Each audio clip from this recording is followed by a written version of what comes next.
On June 16th, 2009, Son of Beast gave its last ride, but not with a bang, but with a whimper. Hello, everybody. Alongside Don Helbig, I'm Ryan Sir, and this is Tower Topics.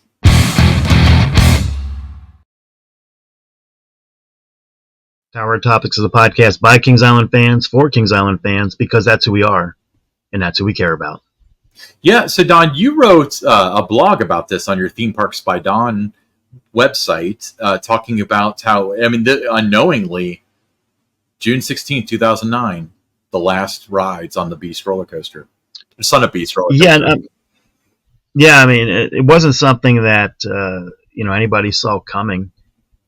It had, reopened in 2007 without the loop. They had, put the lighter trains on. It still had some issues with, the track, as aggressive as that layout and design was, beating up the trains a little bit, opposite of what had been done before, where the trains, because they were heavier, were tearing apart the track and that. So there were still some issues with it and that, but for the most part, there weren't too many issues with it, for the rest of 2007. And, it ran pretty consistently in 2008. And then in 2009,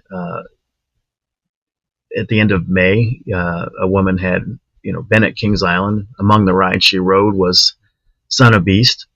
And when she went to get checked out, she had to list, what might have caused, what was happening, with her head issue. And that forced Kings Island to, contact the state of Ohio. The Department of Agriculture, came down. They had inspected the ride in the spring, cleared it.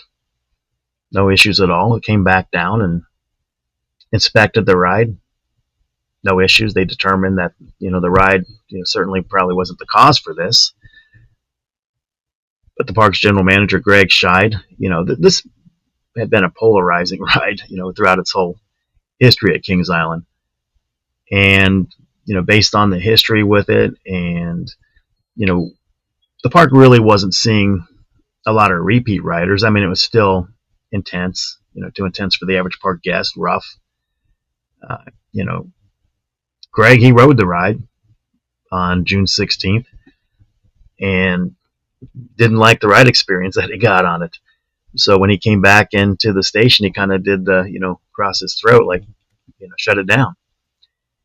And with all the money that got invested in that, there was a lot of, why is this ride not open?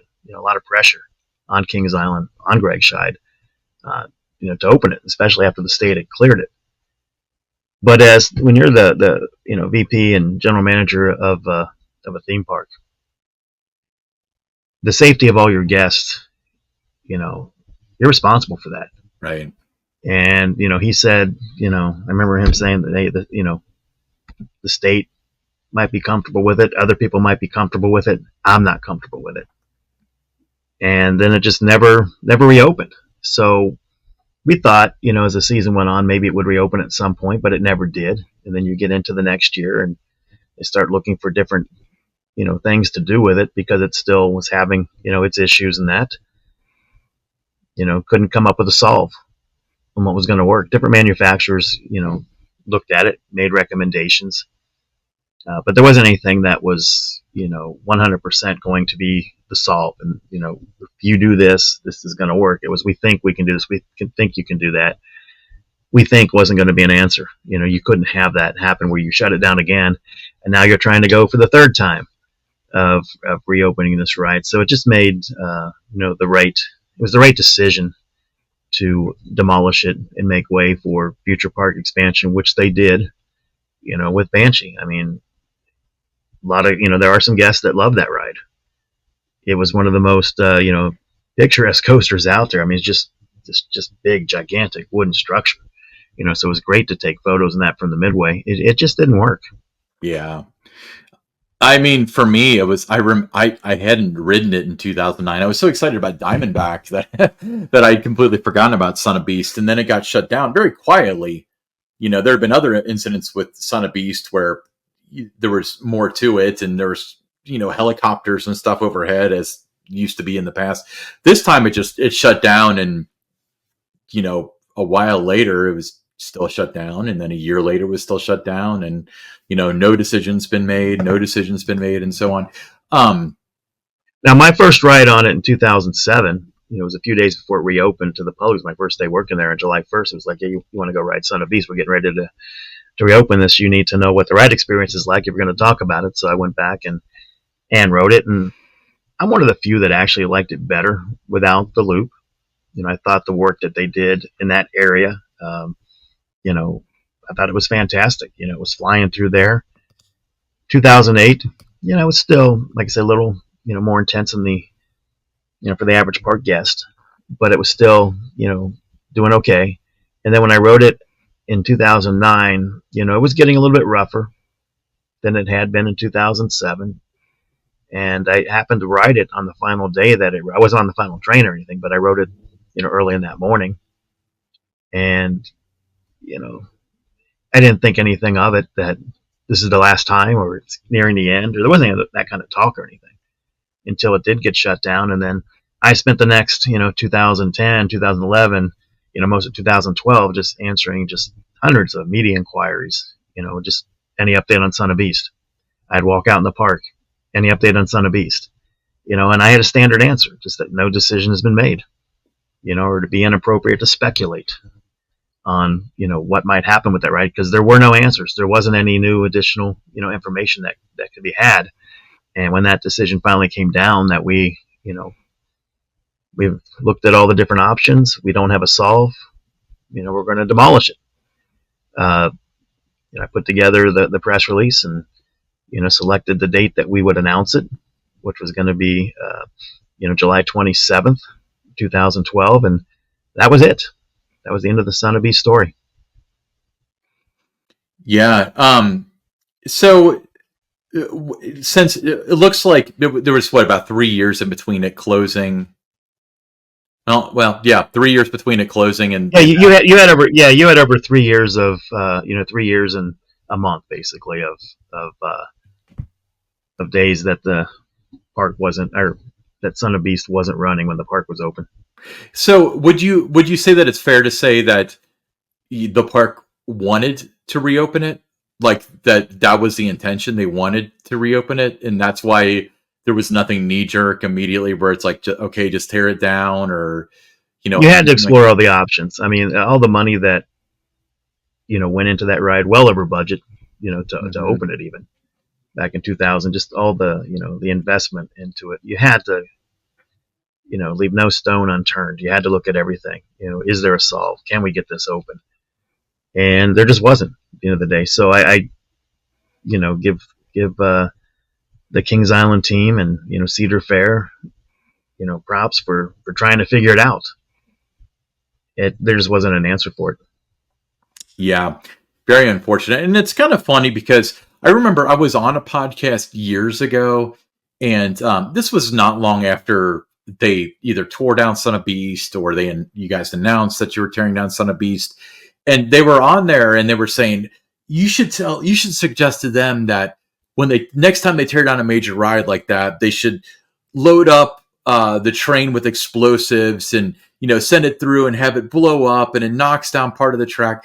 But the thing though, what the layperson doesn't understand is that there's a small but significant amount of people where that was their favorite ride. That was their first big roller coaster. That was the last roller coaster they rode with their dad before he passed away, or something like that. So you have to treat this stuff with grace You in a do. lot of cases. Um, but I remember the contrast would be like, and I had this debate in my head, and I've discussed this before with with the announcing that Firehawk was being torn down. There was the date that was on the grave for Haunt, so you already kind of went down that path, and then I thought that there should have been a media thing where the media comes out a little bit before the park opens on a Friday.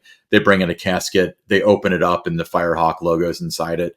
I think that would have been had a risk in terms of what I'm talking about, but it also would have been kind of a respectful tribute, So I think that it would have been a creative way to announce it. But yeah, the Son of Beast stuff, it seems like a headache, and it seems So what I'm gathering, and I don't mean to put words in your mouth, but so Mr. Scheid was he became GM of Kings Island, and he had this problem of a roller coaster on his hands. They put millions of dollars into it. They had an incident. They put millions more into it. Every year they're putting millions of dollars worth of retracking and labor and so on into it. And then it comes down to him saying, this is just too rough, and I'm not risking our guests with it. And He just wasn't comfortable with it, and the history of that ride supported what he was thinking. How he was feeling, that he wasn't comfortable with it. He did not want that to be on his watch if something happened again with that ride. yeah, well, especially because every time the story gets worse and worse. It's had 3 major incidents in the past 10 years, and now somebody has passed away, or I can just see it. Nobody passed away with Son of Beast, just to clarify. But I'm saying, speculating about the headline, if something terrible did happen, part of the story would be that there were repeated problems. The park tried to fix it. It didn't fix it. And it would make the park look bad, you know? Yeah, but he had the support that he needed, from the corporate team, his bosses, to shut it down. And it wasn't at that time when he decided that was going to be the end of it. It was going to be shut it down. Let's figure this out. It's just that there never was an answer. There never was that solved for the ride. Yeah. Well, and you look at the different options, and there was like, do you retrack it? Do you try something new? The RMC was on the rise. Would they even want to mess with that? I mean, those are questions that I don't have the answer to, and I don't really think you're at liberty to really go into too much. No, but there were things that were explored. Do we maybe take off 30 feet, of the height? Just different. Every little thing was looked at. What can we do to make this something that's going to be reliable and comfortable for our guests to ride? So, the Son of Beast, obviously, we know the end of this story. It was torn down. That's why it's not there anymore. But the park did sell some commemorative plaques with a piece of track for $99.99, a wood structure piece for $49.99, or a structure bolt for $24.99. These souvenirs allowed fans to hold onto a tangible piece of the roller coaster that had captivated and challenged so many. Yeah, the thing about bringing it down too, that was another situation where you had to look into what's the best way to bring it down. Such a massive structure. What can we do? How can we take it down? And then afterward, can we make some pieces available, for fans of the ride, which they did. A lot of Son of Beast, ended up being used elsewhere in the park. And what I mean by that is, as the ride was torn down, a lot of that wood, goes into the wood chipper net. And some of that was spread throughout Dinosaurs Alive on the sides of the pathways. So you save some money. I'm trying to. No, I mean, there was, like I said, it was somebody's favorite ride or their first roller coaster, their biggest roller coaster. Maybe it was their first job working that ride. So there's a lot of, attachments to not just Son of Beast, but you pick any ride at Kings Island. And when it's time to say goodbye, it's going to have an impact on some people just because of what it means to them. So moving ahead to late summer of 2013, you announced Banshee. And part of the animation for that included Son of Beast crumbling to the ground, which I thought was fantastic closure. Was that a marketing decision to integrate Son of Beast into it, or was that something that whoever animated it suggested? Like, how did the idea come to be? That was the park that wanted to incorporate Son of Beast into it. We wanted to show that this ride is now in the past, and here's a brand new attraction, because you saw all the support columns of that, popping up after, Son of Beast came crashing down. So that was, by design. We wanted to put Son of Beast to rest in that video. Yeah, I thought it was really cool closure. I remember that being my favorite part of the announcement. Having Son of Beast crumbling down and stuff, because you never see that. You never see like a really great, at least in an announcement video. And I'm sure I'll be corrected in the comments, but that was really unique to me and surprised me. But Yeah, and there's still tributes, to it around the ride, with the tombstone and that. So it's not like the park tried to, distance themselves or wash their hands, of it. It's part of the park's history.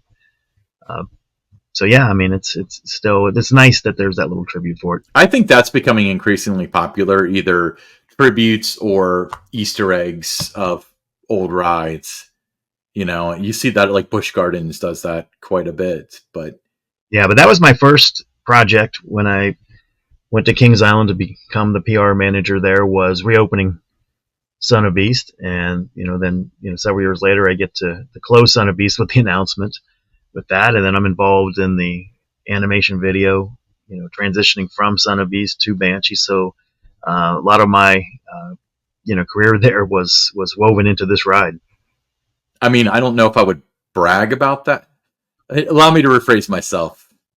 Interesting flex, but okay. To be tied to Son of Beast like that, very very cool. So Son of Beast, it's like Vortex. I miss having it. I don't miss riding it. I did not enjoy it. I didn't like it with the loop. I didn't like it without the loop. I thought it was uncomfortable. I thought it was painful, and I thought we got the way better end of the stick with Banshee than we did with Son of Beast. But Oh, absolutely, yeah. Banshee's the better ride. I mean, everybody gets enamored with records. That's what I hear a lot. Yeah, but it was a record breaker. How could you tear it down? Well, Banshee's it a was a record record breaker that didn't breaker. work. Yeah, yeah, yeah. But Son of Beast was a record breaker that didn't work. Yeah, And then you take a look at Mystic Timbers. I mean, very pedestrian with the statistics, right? Not the longest, not the fastest, not the tallest. No records being broken. Just a fantastic ride. And I think at the end of the day, the lesson there, is let's just give our guests a terrific ride, and you know, not worry about trying to, be the first or, set a record for the longest, the tallest, any of those kind of things. Let's just give our guests something that works, that's reliable, something that they're going to want to do again and again. And that's what you have with rides like Diamondback, Orion, Mystic Timbers that have come in recent years. yeah. Well, sometimes standing out is a good thing. Like if you're wearing a Tower Topics T-shirt. Don, tell them about That's the right. Tower Topics T-shirts. Well, Tower Topic t-shirts are available for fans of the show. $22. That includes shipping. And if you'd like to purchase a shirt, just send us a direct message through our X, which is uh, tower_topics, and just let us know, what size you're looking for, and we'll send you the code to purchase the shirt via Venmo, and then within a matter of days, we'll ship it out to you, and then hopefully we'd see you at the park wearing it. Yep, that's $22 including shipping. Okay, let's move on to the listener questions. The first listener question is from Girl Meets Coaster from somewhere in Ohio. She says, "What are your thoughts on adding more to Area 72? It'd be cool if they added a few space flight themed flat rides back in the area. Maybe a Scream and Swing, Zamperla Nebula's, Skyfly by Gerstlauer, something like that." I mean, I like it, but it bottlenecks to get back there. Yeah, I mean, there's a lot of people that have come up to me asking why there's not more back there. It's not in the best spot to add more rides to begin with, because you've got a lot of buildings back there that are like maintenance buildings. You've got buildings that are being used by merchandise. Uh, it kind of drops off into a ravine, so there's not a terrific amount of space. You don't want to go, like if you came under the racer and turned to the left, there is some open field right there where some flat rides or something could go, but that makes it a little complicated because now you've got one side of the racer that you're going to have to put a wall up or something, so guests can't get into the the lift hill, or you're too close to the structures, the train's coming around the corner, so that's not the ideal situation there. Like I said, you can't go down to the right because that's all maintenance buildings, and you've got the pathway there for the trucks, for maintenance to be able to move around the park and that. So it's just I like the idea of it. It's just, where would you put those rides? Now, if you ever took out Flight of Fear, that would give you the opportunity to add some flat rides, in that part of Area 72. Yeah. And you don't want to go on the other side of Orion. I mean, there's, room to work with on the other side of Orion. There's a lot of trees in that right now back there, but you don't want to, go on the other side of the coaster. Again, it's, getting people up under the structure, and that, you don't want to be doing those kind of things. Yeah. Well, first of all, I don't want you to put in anybody's head about removing Flight of Fear, because that would be the worst decision the park could ever make, because that's a fantastic ride. But with that being said, that would kill the theme, first of all. That would really, really kill the theme. Well, yeah. But if there was ever, I mean, that's the space you would have to use to put in, so if you were going to, 3, 4, 5 different like flat rides, and some of the ones that are being mentioned here, you'd have to open up some space. Something would have to go. I'm wondering if the best course of action would be you enter Area 72, which this wouldn't solve the whole bottleneck of that section. If during haunt and times like that, it's so hard to get back there just with the bodies moving in and out. But you go to the right and there's the haunt maze. And then after that, there's like wood coaster maintenance and stuff. I feel like that stuff could all be relocated pretty easily. So maybe that direction would be good. Like, because like wood coaster maintenance and all that stuff, it's essentially a warehouse with their equipment in it. So you build a warehouse anywhere and put their equipment in it and you're good. That's the direction I would think that they would expand to if they wanted to. I just don't see it happening. I imagine you'll see little stuff back there, like they had like the moon rockers, the launch party and all that, and that was fun. But as far as like a permanent installation, I don't see anything on a grand scale going back there, simply because I think that over time the diminish the like there would be a diminishing thing because it's off the beaten path. We're very fortunate right now with like Orion being one of the star attractions, drawing people back there, which is, enhancing the Flight of Fear line. But I feel like if you put a flat ride back there, it may not draw many people after the first 5 years or so because it's off the path. But you put a Scream and Swing or something like that, which would be a really good attraction. Kings Island needs one of those. That's one of my favorite flat rides, by the way. But I think, moving 60 or so people into the area every minute or 10 minutes or so, or however they conduct that's going to really congest it, especially on busy days. So my guess would be no, probably nothing on a major scale, Right. Okay, next listener question. Jack Branson from Dayton, Ohio asks, when Diamondback was being tested after construction, what was the hype / anticipation around seeing the first splashdown? So, Don, I guess I'm going to ask, I'm not sure what he means by this, because there's two possible ways. So, what was the emotion behind seeing it run for the first time? Because this was the first B&M coaster. And to be clear, the first time it ran, there was no water, so there was no splashdown. No, the first, and then also test runs, there wasn't any water in there. Yeah, part two of the question is, what was like the first time seeing the splashdown like? So, talk about the first time you ever saw it run first. Well, the first time saw it run, it was kind of cold out, but it worked the way it was supposed to the first time. There was some question because of how cold it was. Would it be able to make it through the whole cycle without stopping on a brake run, or struggling to get up a small hill or something. That didn't happen. It came roaring through. Just like the ride was supposed to do the very first time. That was very exciting. Told us there was going to be no issues with this ride, and there hasn't been, outside of the general maintenance kind of things. But design wise, this was perfect. So very excited about that. And then when it came time to fill, with the water for the splashdown effect, we didn't really know what that was going to look like. We had been told what it would do, but you don't know until you do it. I was, had been at like Busch Gardens, Tampa, and SheiKra, and how the water, just splashes out, and it's part of the experience for those not riding. You can stand off to the side of it, and you just get soaked. It's almost like Congo Falls when you stand on the bridge. if we were getting soaked. So that was part of the experience. I didn't know if it was going to be something like that, how far the water was going to shoot out. Uh, we were pretty sure that we'd go in the grass and it wouldn't get up on the midway of the path there. As you're coming down around it, where it's fenced off, and you're going the backside of Backlot Stunt Coaster toward the Rivertown Pizza. So we were, pretty sure that wasn't going to go up that high.